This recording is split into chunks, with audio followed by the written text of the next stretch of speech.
What are you saying, YouTube? It's Let Me Save You. Today we're talking about looping punches. Gonna get straight into it, no talking. So, if your looping punches feel uncomfortable, I'm gonna try my best to give you a few tips and, you know, just the basics of the punch. Now, looping punches are punches that aren't straight. So your straight punches are your 1 and your 2. And your looping punches, there's more, but I'm going over the basic ones. Is your uppercut and your hook. So now we're gonna get into it. So first off, we're gonna start with our hooks. Now, the reason we use hooks is to get different angles. Although straight punches always go through looping punches and they leave you less open, they're just as important as straight punches. Now, if we're starting with our hook, we're gonna do our lead hook. Now with our lead hook, when we throw it, we're gonna throw it at a 90-degree angle. So it's gonna come out like this.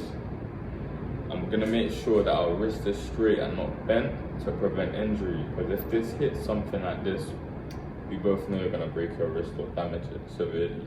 So we're gonna keep it straight. And I saw a tip on my TikTok saying, when you hook, think of it as trying to balance a coffee mug on top of it. So you don't wanna spill it, so you wanna keep it straight. So when we throw it, we wanna keep it straight so that we don't spill it. And for the rear, the other side, it's just the same thing. Now when you hook, it's up to you how you wanna throw it. I'm not gonna tell you, this is only one way to throw it. I throw it like this, with my thumb down. You can throw it in, you can slap it, it's all up to you. But when I have the gloves on, I do love to slap hook. Not like Ryan Garcia, not open wide, but I just love that, you know? But anyway, with the rear hook, it's the exact same thing. When throwing these, you want to be careful that you're not throwing it too wide. We don't want to come all the way out. You want to keep everything tight so you're safe. I'm just looking at around here. Now, if you still find it uncomfortable, if you have a door frame at home, so with the door frame, you're gonna stand beside it in your stance and you're gonna move your arm like you're doing a hook. Now, doing it like this when I was starting out actually helped me get comfortable with the punch, and it's just a way for you to get your arm in the right angle. Also as well, not everyone has a gym or pads they could do, or you know, so you gotta do stuff at home. But I'm just rotating and doing it on my door frame. By the way, don't hit it because you got no protection on. Bear in mind, you obviously can't do it on uppercuts. This is just for hooks, but we're going to get into that later. Another way to look at a hook is thinking of it as stirring a pot. I'm telling you guys, with practice, your hooks will look amazing. And the left hook is my favourite punch to throw. And I can't forget about the footwork. Now, for our left hook, we're going to move our foot to the left. This is my left foot, the camera's inverted. So you see how I'm twisting it right round. For my right hook, I'm going to do the same thing, but with my right foot. You see I'm twisting it round. Twisting around. The reason we do this is to help transfer that weight and make that punch even more powerful.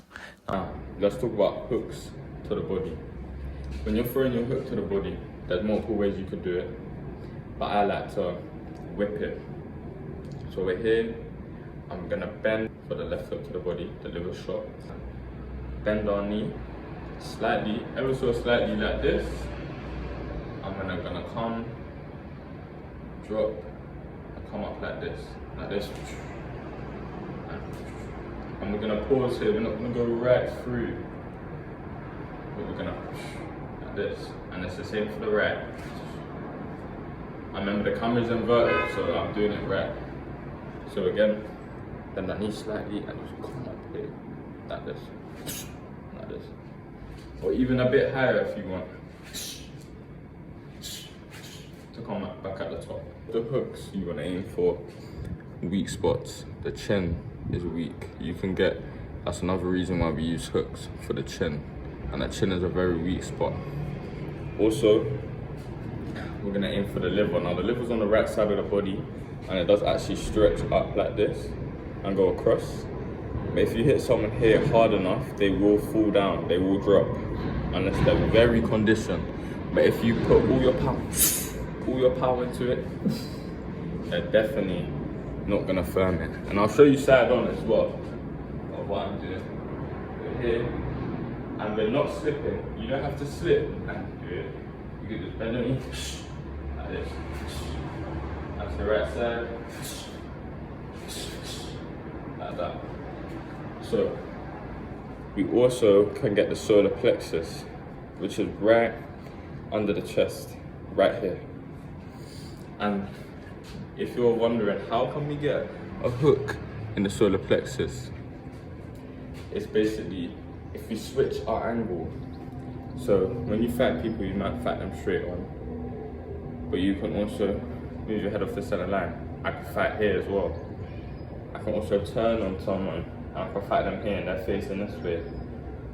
So if we switch our angle on them and we come round, that's right there. Solar plexus or the side. And I'll show you what I did. We're here.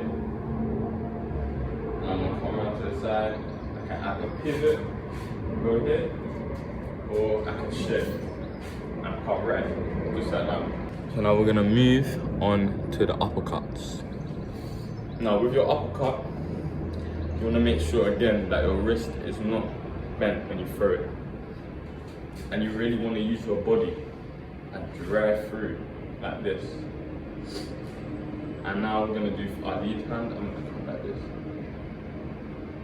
Now when we throw these, my biggest tip is if they're uncomfortable, what you're gonna do is practice without doing uppercuts, moving your body.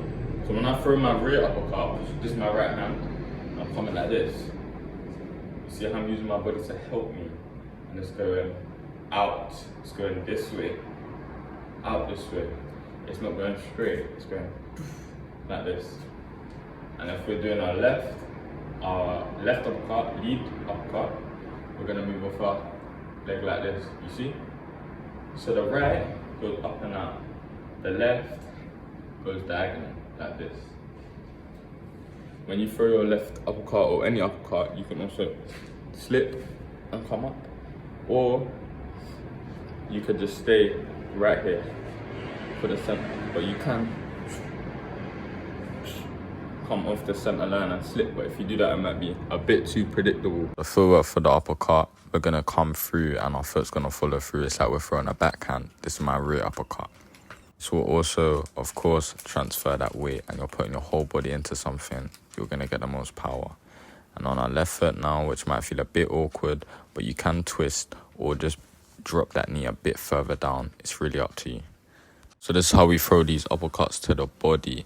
Instead of making it flat, think of it as you're digging in. So we're not going as high, we're going midway with the uppercut. For your rear uppercut, the right side, you want to practice making sure your elbow grazes your torso.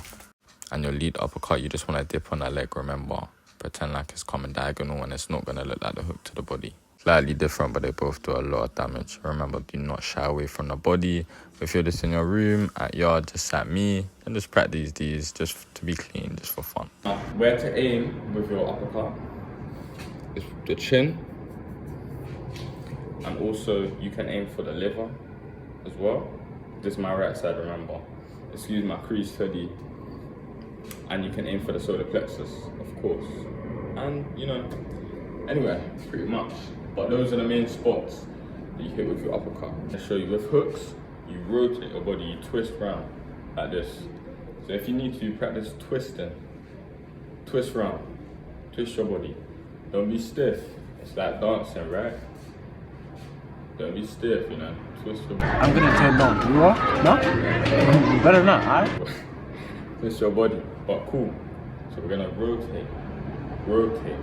What happens when you don't rotate and you throw, you're not getting your full power. Even if you're not the hardest hitter, you will get more power out of it, and this is the right way to throw it.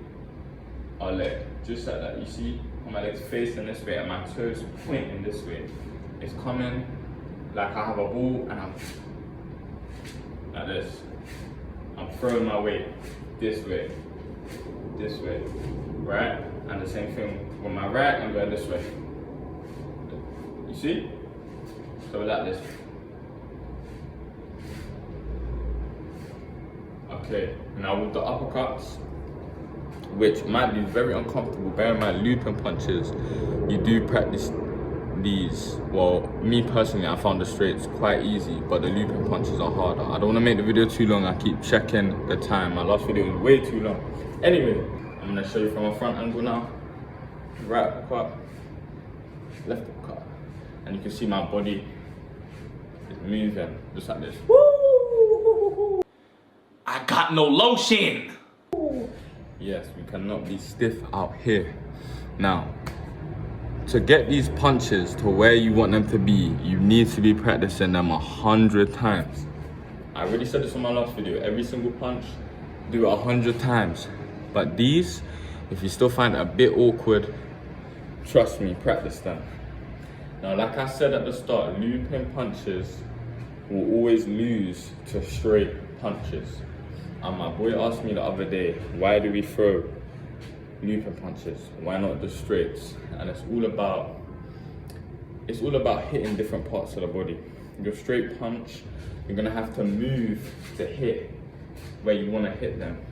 Whereas the looping, it's easier to hit certain points that you wanna hit, if that makes sense. I don't know if I'm explaining that well, but that's how I see it. I see it as, pull my straight here to the body.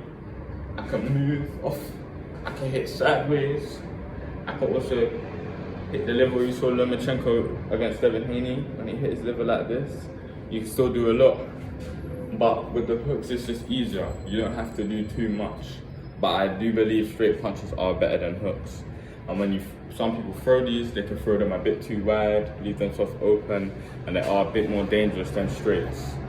But as long as you're not doing it too wide out, your shoulder is raised, not tense, but above, so you're protecting yourself, and your chin's tucked, not looking up, then you should be good to go. And that's that. Those are the looping punches. If you have any questions, feel free to DM my IG. I respond to all my DMs. Thank you for the love. We're gonna grind on YouTube. I might be dropping sparring this week. I gotta remold my mouth guard though, because I got braces. But yeah, that's that. Remember to like, subscribe. It's been Let Me Save You. I'm a god.